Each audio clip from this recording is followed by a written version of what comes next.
As the colonial era drew to a close, the Soviet Union believed the world would turn to socialism and preached that message in its propaganda. The United States was concerned. The feeling was very strong in Washington that the Soviets were pursuing a policy of expansion into the Third World. And our objective was to prevent that.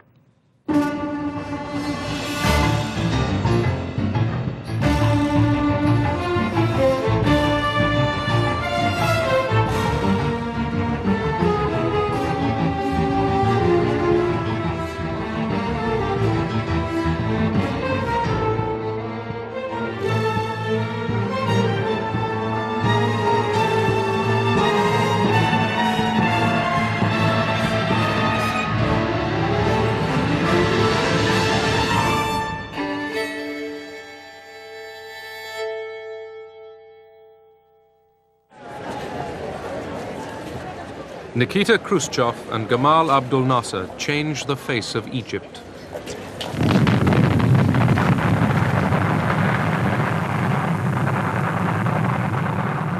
After the West had refused a loan for a dam across the Nile, the Soviet Union took over. The emerging nations used the Cold War to get money and arms.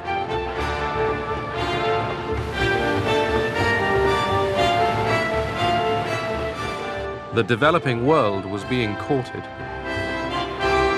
В Европе уже границы закоченели, они были забетонированы. In Europe, the borders were set in stone, and there was no opportunity of expansion there for either side. It would have started a new world war. Where could the hunting take place? To be rather crude, in those areas where there was still prey. That was the Third World. And each side tried not to miss a chance. Старалась не упустить случай. In the Horn of Africa, the Soviet Union backed two rival and opposed regimes. For America, this was evidence of Soviet expansion. In Angola, thousands of Cubans poured in to fight South African troops backed by the United States.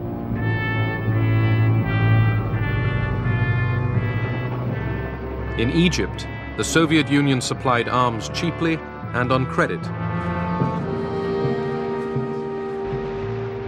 But President Nasser wasn't easily influenced. Не надо представлять наши отношения. One shouldn't think of our relations with Nasser as the relations of master and servant. Вот как командир Nasser always pursued his own policy.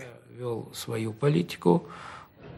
He was able to understand the global strategy, and now we can benefit from the disagreement between the Soviet Union and between the United States and the West, and make benefit of this situation to raise our capabilities militarily and economically.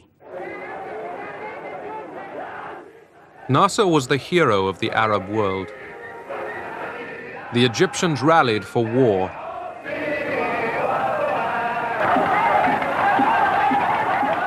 Nasser and the Arab states wanted to destroy Israel. Moscow did not. In 1948, the Soviet Union had supported the creation of the State of Israel on Arab lands.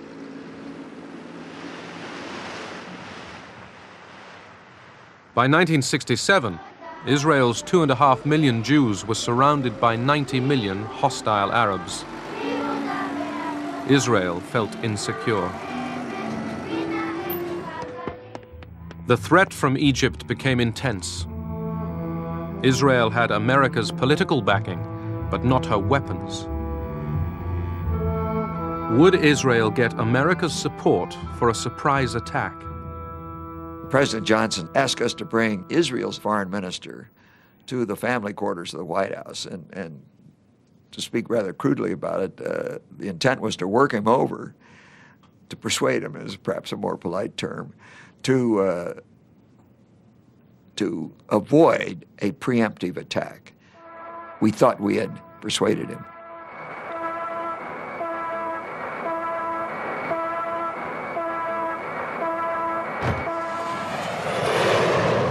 Israel struck first. In less than 3 hours, 90% of the Egyptian Air Force was destroyed on the ground.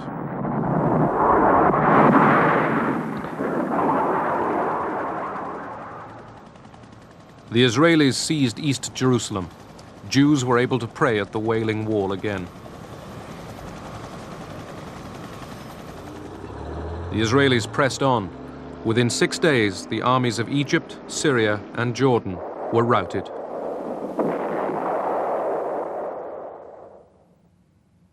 The map of the Middle East was transformed. Israel had trebled its size. In the contest between Russia and America, within the Cold War in the Middle East, Israel was an automatic ally of the West. Since the Six-Day War, this automatic ally became a strategic asset. America became Israel's principal source of arms.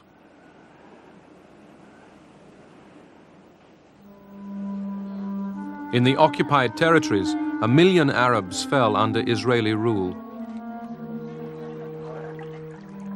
It was a devastating blow to Arab morale. The Soviets counted the cost. Как бы наше оружие оказалось не столь эффективным, как our weapons turned out to be less effective than we calculated. We felt that it was our duty to compensate, to supply more arms, and looking at the wider context, not to let the West win.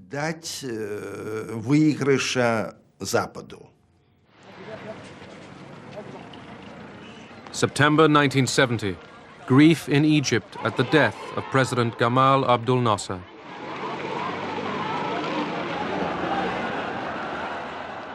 The developing world mourned an outstanding leader. So did Soviet Prime Minister Kosygin. The mourners were uneasy, as were the Russians. Who could follow Nasser? I shall do my best to follow the policy of my late president, my dearest friend, President Gamal. But no one will capitulate here in this country. I am not ready to capitulate or to surrender 1 inch or a bit of sand. At the Moscow summit of 1972, the superpowers agreed on a code of conduct, détente. Richard Nixon and Leonid Brezhnev agreed not to seek advantage at the other's expense. Better ties with America outweighed Moscow's commitments to the Arabs. This angered Sadat because he felt that they were giving priority to détente with the Americans rather than helping Egypt wage a war. But détente didn't stop American efforts to extend its influence in the Middle East at Moscow's expense. Our policy in '72 was really to try to minimize and reduce the role. I'll go further, to keep the Soviets out of the situation. We established the policy then that we would thwart any move backed by Soviet arms until some Arab leader would become so frustrated that he would turn to us for diplomacy, and then we would try to take as even-handed a position as we were capable of developing. In Egypt, as in many other developing nations, the Soviet presence was huge. In July 1972, Sadat told the 15,000 advisors and their families to pack up and go.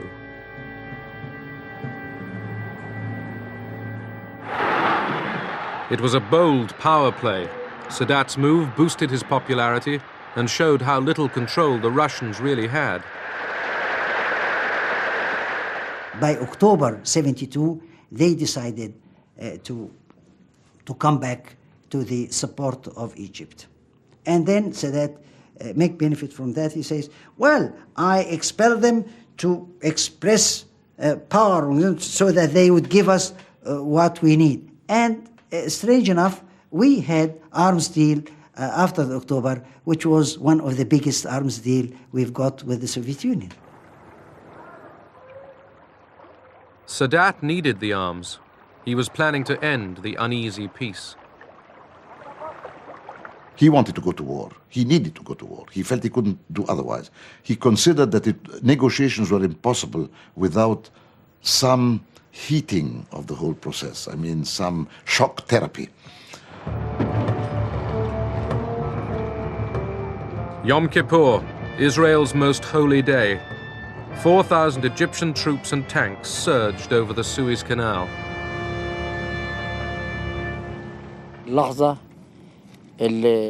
We'd been waiting for this moment for 5 years, the moment of crossing the canal.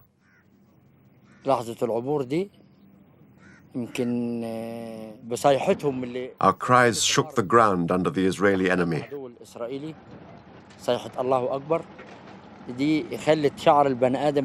The cry of God is great made all our hair stand up on end.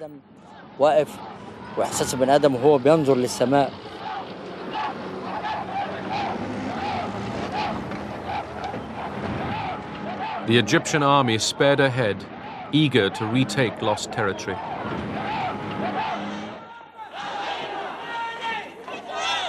American Jews demanded immediate help for Israel. Washington was in a dilemma. Supplying its ally Israel risked sacrificing Arab goodwill. The State Department stalled. There was an argument as to whether transport was available. And the Pentagon suggestion was that private transport be leased. We were very disappointed and angry that supplies were arriving so slowly and only on El Al planes. The air convoy was delayed again and again.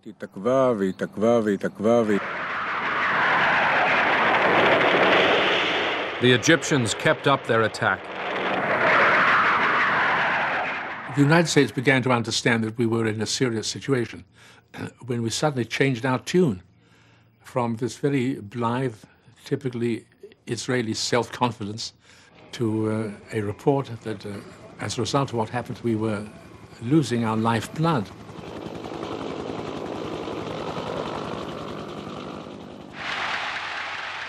Sadat was triumphant. He had regained land Egypt lost in the Six-Day War. But the Russians sensed disaster ahead. They urged Sadat to accept a ceasefire. He would benefit from a ceasefire. Otherwise, he'd be forced to retreat. But Sadat wouldn't listen.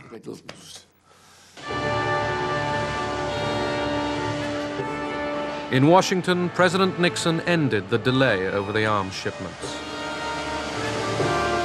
Nixon said when the option was brought to him to send 2-3 American planes, said, let's send a lot, because we are going to be criticized anyhow.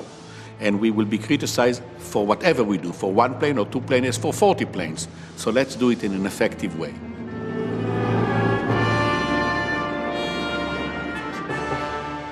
The airlift put the world's largest power publicly alongside Israel.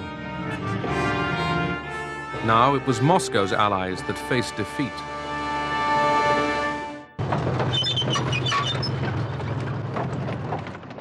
Now the Israelis crossed the Suez Canal into Egypt. Soon, most of the Egyptian army would be stranded in the Sinai.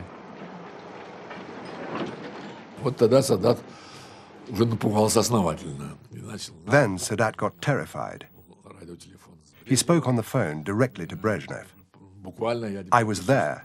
I remember him begging, save us from these Israeli tanks.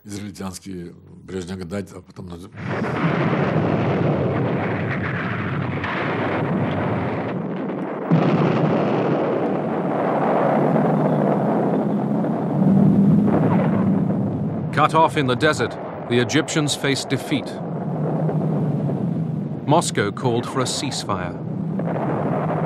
They realized that the greater the military victory on the part of the Israelis, the greater defeat of Soviet supply, and a general weakening of the Soviet position in the entire region. The Soviets and Henry Kissinger rapidly agreed proposals for a ceasefire. As Kissinger arrived in Israel to break the news to the Israelis, the superpowers' ability to restrain their allies would be tested. He had made commitments which some of our leaders, especially Golda Meir and our Prime Minister, believed to have been rather rash. And when he landed, he said, I'm going to be chastised for this. Israel wasn't yet willing to end the war. Kissinger explained what happened, and he vowed to continue to help Israel in case there is a renewal of fighting.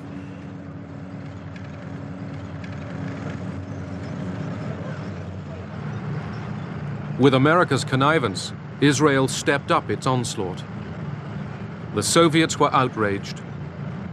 Brezhnev wrote a letter to Nixon saying, "How is it, when we've agreed to act jointly, that the Israelis are continuing to advance? It is undermining all our attempts to make peace."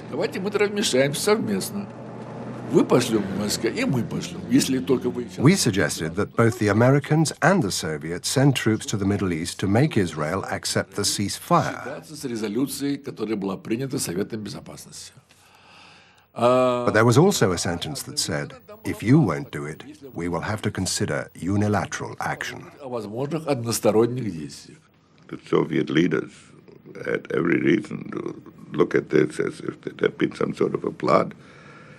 And they reacted very violently, and they sent us an extremely tough note saying that they want to join the American-Soviet intervention, and if not, they would act unilaterally. Kissinger deliberately upped the ante.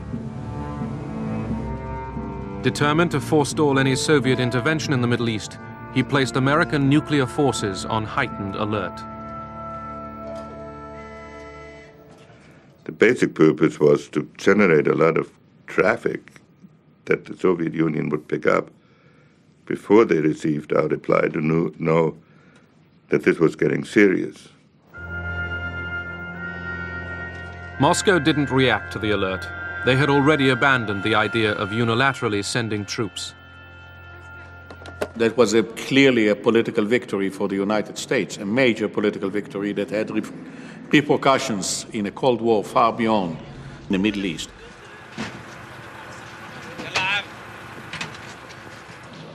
Under American pressure, Israel allowed food and water to reach the trapped Egyptian army. Kissinger wanted Egypt defeated, but not destroyed.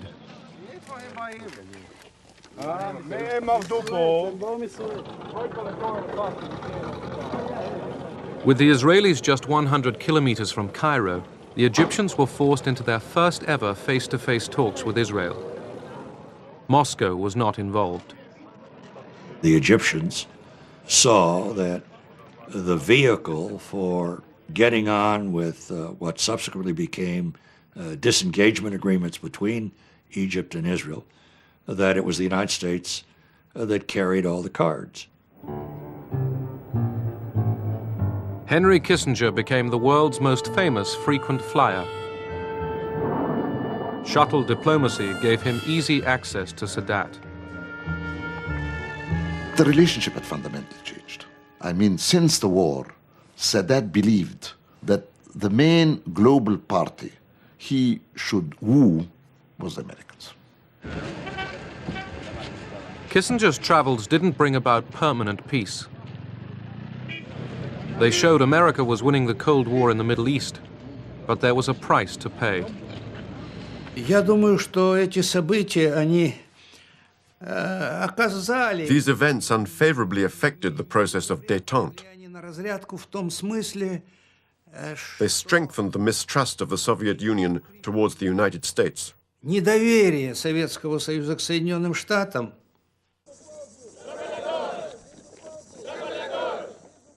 Africa, 1975.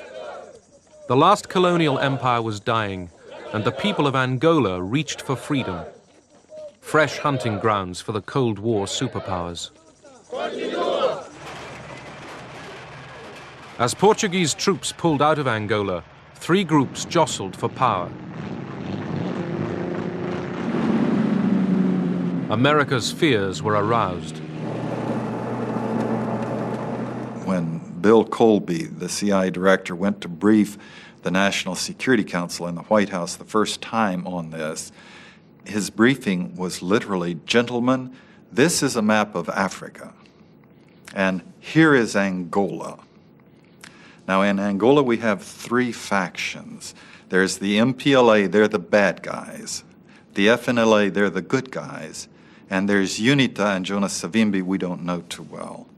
And that was to get the National Security Council involved in this thing. The Popular Movement for the Liberation of Angola, the MPLA, the largest group, was left-wing. Based in and around the capital, Luanda, its multi-ethnic membership was led by Agostinho Neto and Lucio Lara.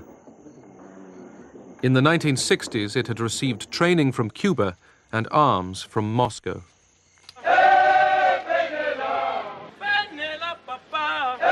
The National Front for the Liberation of Angola, the FNLA, operated largely in the north of the country. Its leader, Holden Roberto, a strident anti-communist, had close links with neighboring Zaire, which supplied him with outdated American arms.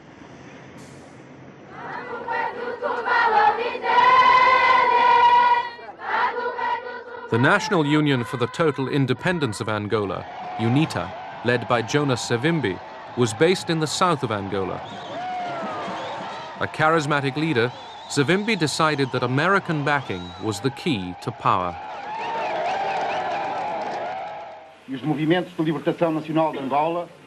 At Alvor in Portugal, the three rival groups got together. They agreed on arrangements for independence and elections. The United States scotched that, absolutely. Our solution was the CIA, without approval from the National Security Council, delivered $300,000 to Holden Roberto and ordered him to send his people into northern Angola. We weren't worried about receiving American aid. We knew that the Soviet Union was supporting the MPLA, and we had no possibility of countering that. Secretly channeled through Zaire, American money helped pay for Roberto's war on the MPLA. His side was always the bloodiest, the most violent. They went down and promptly killed 15 MPLA political activists. And from that time on, it was all cast, the fate of Angola was cast, it was written in blood.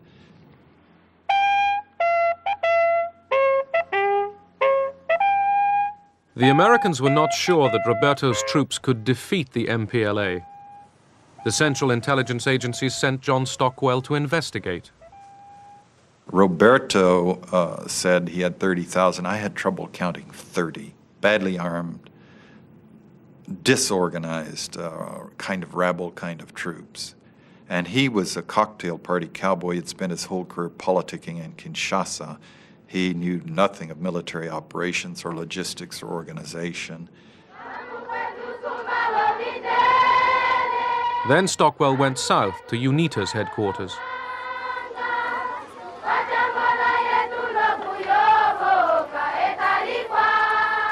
Stockwell met UNITA's leader, Jonas Savimbi.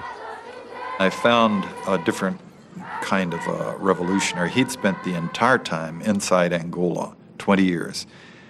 He had led the guerrilla fighting himself. Whatever the consequences, whatever the results, we will continue to fight because we don't want to be slaves of Russia in Angola, in our own country. America was now backing two of the three independence movements.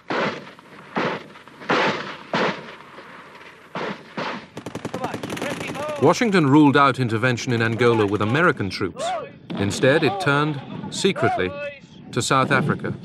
The United States at the highest level requested assistance, or rather requested South Africa to go in and assist UNITA. We did maintain a position of disapproval of apartheid. But on the other hand, the South African government was extremely powerful. Suid-Afrika was in 'n posisie van isolasie. South Africa was isolated. Although it was done secretly, it was good for South Africa to be cooperating with a big force like the USA, even though it was clandestine. There were many people in policy-making positions in the Department of State who were essentially willing to have a funny, ambiguous relationship with South Africa. The focus was on Soviet penetration and the possibility of the Soviet Union using unstable situations in Africa to benefit itself, to take root and foment trouble. They were afraid of the MPLA. They called us communists. The South Africans were terrified of the MPLA. They didn't have that terror of the FNLA or UNITA. They were allies. They didn't like the MPLA because the MPLA declared itself against apartheid.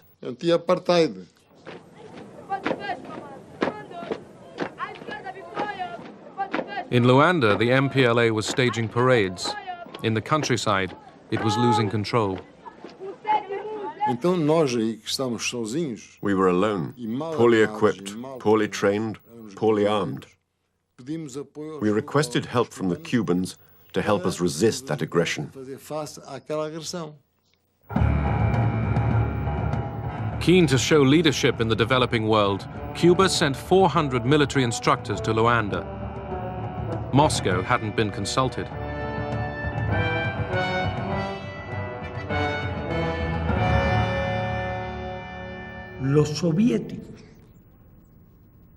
The Soviets knew absolutely nothing about it.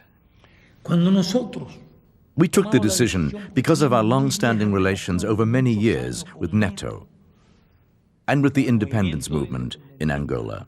We're very unhappy. I mean, obviously, we had no desire to see Fidel Castro extend his influence in the African continent. Our government in Washington perceived Fidel Castro as a Soviet proxy. We thought, with respect to Angola, that if the Soviet Union could intervene at such distances from areas that were far from the traditional Russian security concerns, and when Cuban forces could be introduced to distant trouble spots, and if the West could not find a counter to that then the whole international system could be destabilized. It was a question of globalizing our struggle vis-à-vis the globalized pressures and harassment of the US. In this respect, it did not coincide with the Soviet viewpoint. We acted, but without their cooperation. Quite the opposite. There were criticisms. So? North of Luanda, Holden Roberto's FNLA troops were heading for the capital. They wanted to seize it before Angola's Independence Day. They had high hopes of success. We actually had a celebration party in the CI headquarters in Washington. We expected the news by the end of the day that we would have captured Luanda. Led by Cubans, the MPLA troops halted Roberto's advance.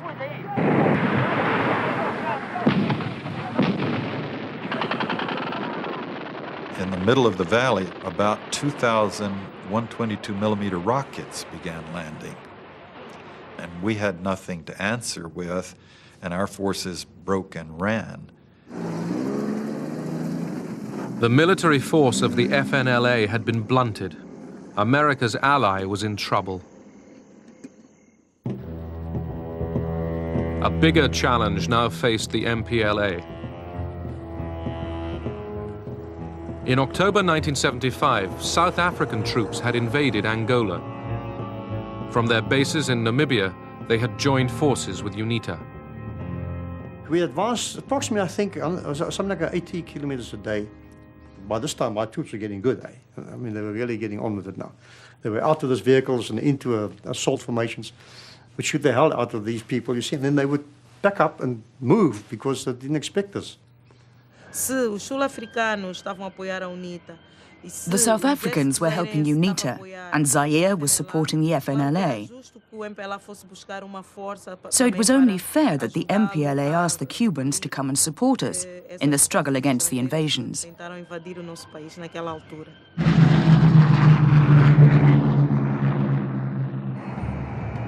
Just 2 days before independence, thousands of Cuban combat troops began arriving in Luanda.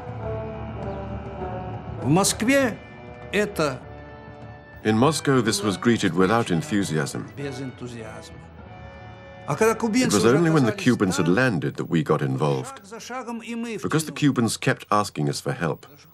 They wanted weapons, they wanted food supplies.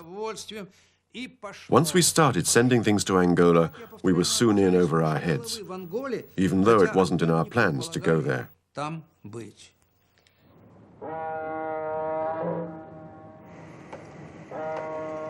Moscow began shipping hundreds of tons of arms, tanks, and missiles direct to Luanda.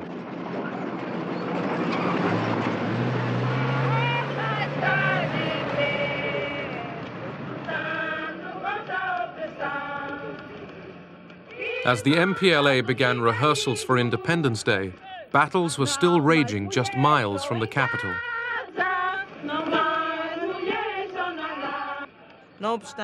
In spite of that, it was important for us to proclaim independence, and we did so.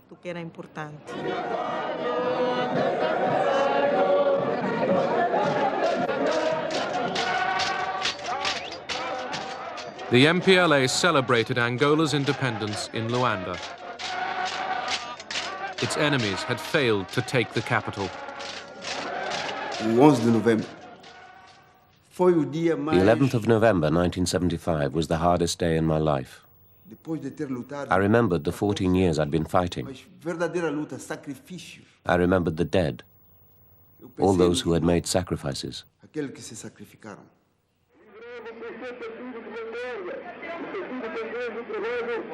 Agostinho Neto greets the Soviet ambassador.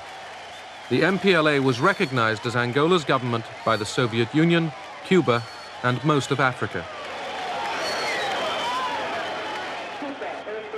Its fight against South African troops gave the MPLA political credibility.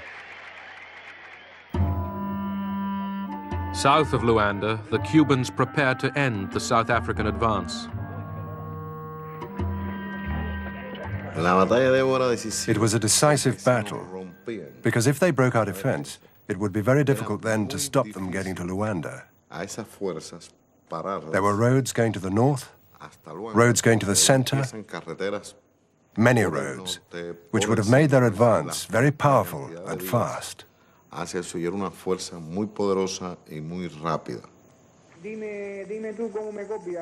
The Cubans were ready, waiting.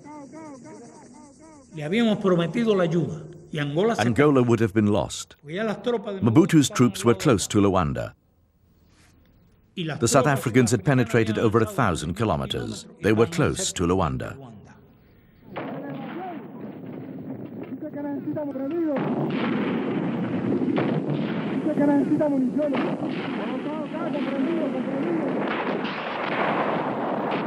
The Cuban and MPLA forces outgunned the South Africans.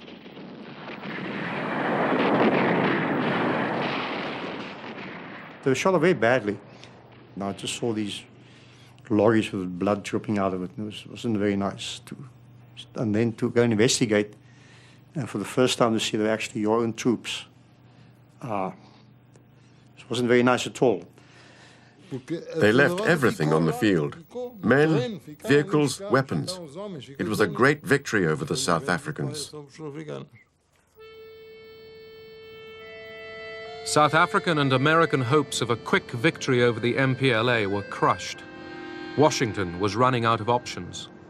Right after Vietnam, the American people in no way, and the Congress and the media, would put up with the U.S. putting its forces in to control the outcome of a country that none of the American people were interested in. The administration fell back on the CIA. It secretly provided money for Roberto and Savimbi to recruit mercenaries from Africa, America, and Europe.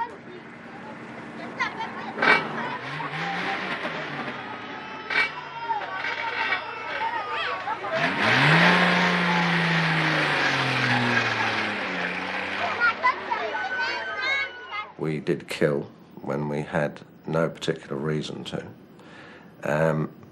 We tortured to achieve information that they probably didn't have, and this was not captured enemy soldiers. These were probably just local civilians. And that atmosphere permeated its way through the whole unit. We were just a loose band of bandits with a very dangerous leader and a few associates. Among the mercenaries, there were some very fine soldiers. Callan, for instance.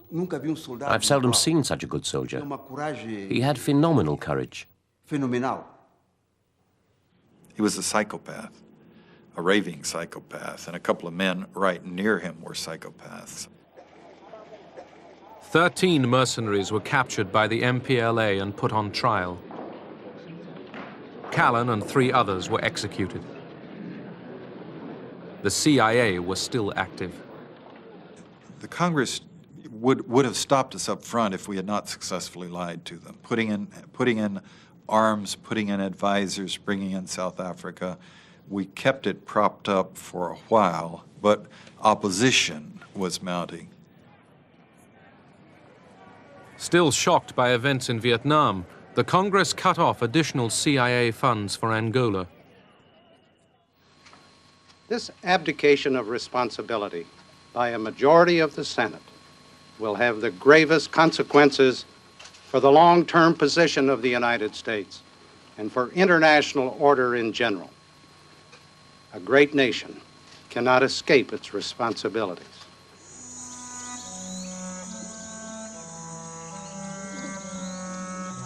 In Angola, America hoped for victory. Instead, hatreds were inflamed. The Civil War outlasted the Cold War itself, leaving thousands maimed, dead, or homeless.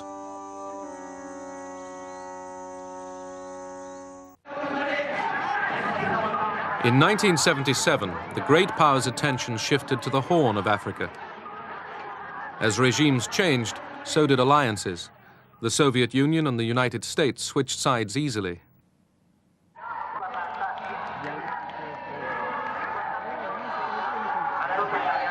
In Ethiopia, the emperor had been ousted and replaced by Marxists. Moscow had a new ally, Colonel Mengistu Haile Mariam. የወዛደሩን አሸናፊነትና ኃያልነት ሜይዴይ በብሔራዊ ደረጃ እንዲከበር ጥር 2 ቀን When the Soviets moved into Ethiopia to assist the communist dictator there, Haile Mariam Mengistu, I thought that this was a threat to the stability of Africa. The Soviets at that time were proclaiming over and over again that the scales of history were tipping in the favor of the Soviet Union. The Soviet Union would outstrip us in economic performance. The Soviet Union was getting a strategic edge. The Soviet Union was riding the crest of the so-called national liberation struggles. The new regime in Ethiopia turned against America.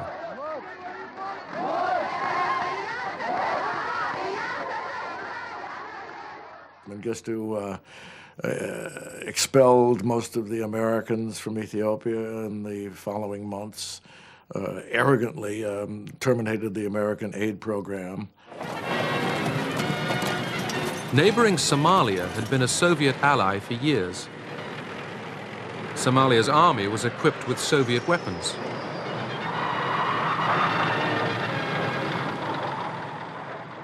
But now that Moscow was also linked with Ethiopia, the Somalis considered turning to Washington. They had very little chance of getting American full support. But they knew that if they tried to present themselves as anti-Soviet, they would improve their chances. The Somalis turned against the advice of their Soviet ally and prepared for war with Ethiopia. But President Carter turned down their appeal for American arms. I thought that Somalia should not be permitted to succeed in trying to take Ethiopian territory, and I refused to give the Somali government any weapons. Nevertheless, in July 1977, the Somalis seized large tracts of the Ogaden Desert.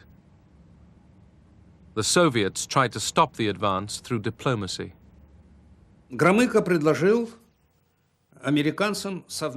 suggested joint mediation with the Americans. But Brzezinski rejected that, saying it would have legitimized the Soviet presence in the Horn of Africa.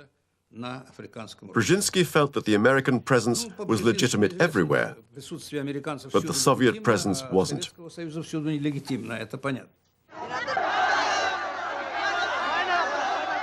Anti-Soviet demonstrations in Somalia greeted the government's decision to send the Russian advisors and their families back to Moscow. All Soviet support was now switched to Ethiopia.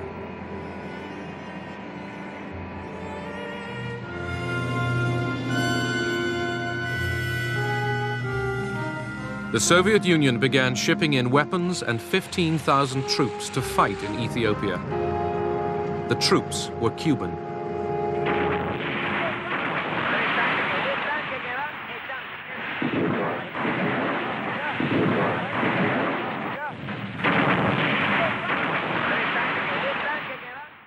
It was the only operation we conducted in full agreement with the Soviets. No such cooperation took place even in Latin America. Quite the opposite.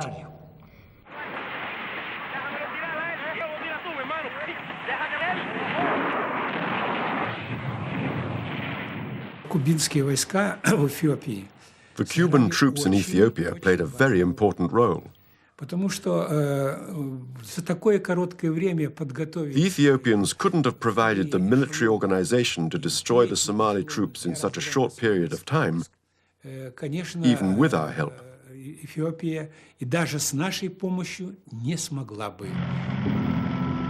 With Cuban troops and Soviet support, the Ethiopians drove the Somalis out of the Ogaden. But Moscow wouldn't let the troops advance into Somalia. Among the Soviet military, we thought about occupying Somalia. But the Soviet government was right not to allow this, because it would have made our relations with countries like the United States of America, Great Britain, and others more difficult.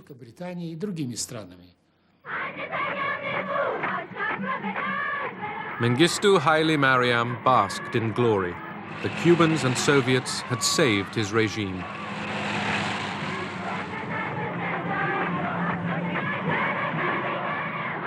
In Washington, some saw the victory as proof that the Soviets were abusing détente. The Horn of Africa was not important to America as of itself, but it was important as a measure and a test of how the Soviets were interpreting détente. Quarrels about the Third World were getting blown out of all proportion. These disputes about Africa, Angola, Ethiopia, and Somalia. none of them were worth it. 20 years later, no one even remembers who was doing what.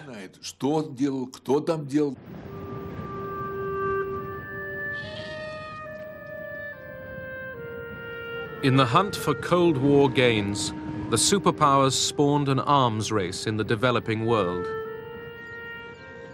Their solemn promises of restraint were blown to the winds.